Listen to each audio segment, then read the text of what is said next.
বাংলাদেশের জনগণ সংস্কার চায়।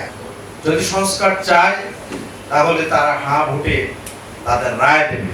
আর যদি সংস্কার না চায়, কোন কোন বিষয়ে চায় না, না ভোটে তাদের রায় দেবে।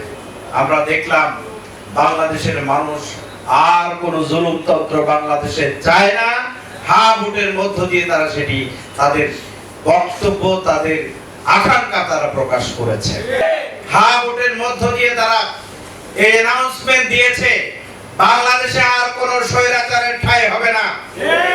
এই সেমিনার থেকে আমি প্রত্যয়দীপ্তভাবে দৃঢ় কণ্ঠে বলতে পারি, বিএনপি এবং এই সরকার যদি এই জুলাই আকাঙ্ক্ষা গণরায় বাস্তবায়নের জন্য তারা যদি দ্রুততম সময়ের মধ্যে সিদ্ধান্ত গ্রহণ না করে জনগণই তাদেরকে গণরায় বাস্তবায়নের জন্য বাধ্য করবে।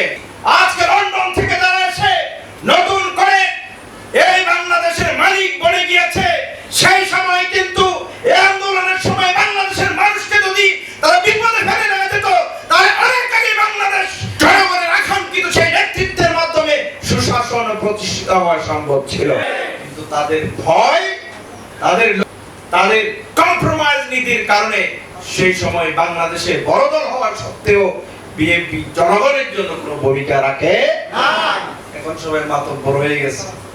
এখন দেখলাম যে ডিসি অফিসে যত গুরুত্বপূর্ণ মিটিং হয়, আমাদের মঈন ভাইয়ের এক শরমে এনসিপির দুই একজনের শরমে ডাকে, আমাদেরকে অনেক জায়গায় ডাকা বন্ধ করে দিচ্ছে। আমরা কোনো বৈঠকের তোয়াক্কা করি না। নারায়ণগঞ্জের মানুষ, বাংলাদেশের মানুষ জনগণের উপর জুলুম নির্যাতন যেখানে হবে, সেই নির্যাতিত জনগণের পক্ষে 11 দল কথা বলবে। জনগণের অধিকার আদায়ের জন্য কারো চেহারার দিকে তাকিয়ে আমরা কথা বলবো না, ইনশাআল্লাহ। আমরা মজলুম ছিলাম, এই মজলুমদের উপর আল্লাহর রহমত আছে এবং আমরা মনে করি এই গণভোটের গণরায় সামনের যে সংসদ, সেটিতে যদি আপনারা বাস্তবায়নের জন্য প্রয়োজনীয় উদ্যোগ বিল উপস্থাপন না করেন, সামনের সংসদের আগেই আপনাদের নিয়ে টানাটানি শুরু হয়ে যাবে।